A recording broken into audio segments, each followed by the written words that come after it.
2025, Kabes Media, in collaboration with Pratham Education Foundation, conducted a mobile filmmaking and photography workshop in the Kinwat, Maharashtra. The workshop introduced students to the fundamentals of mobile photography, videography, and filmmaking.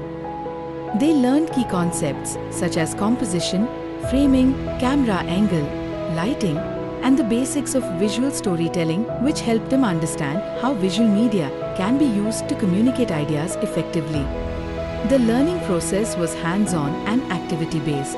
Students participated in photography exercises that encouraged observation and attention to detail, followed by filmmaking activities where they planned, shot, and edited their own short films.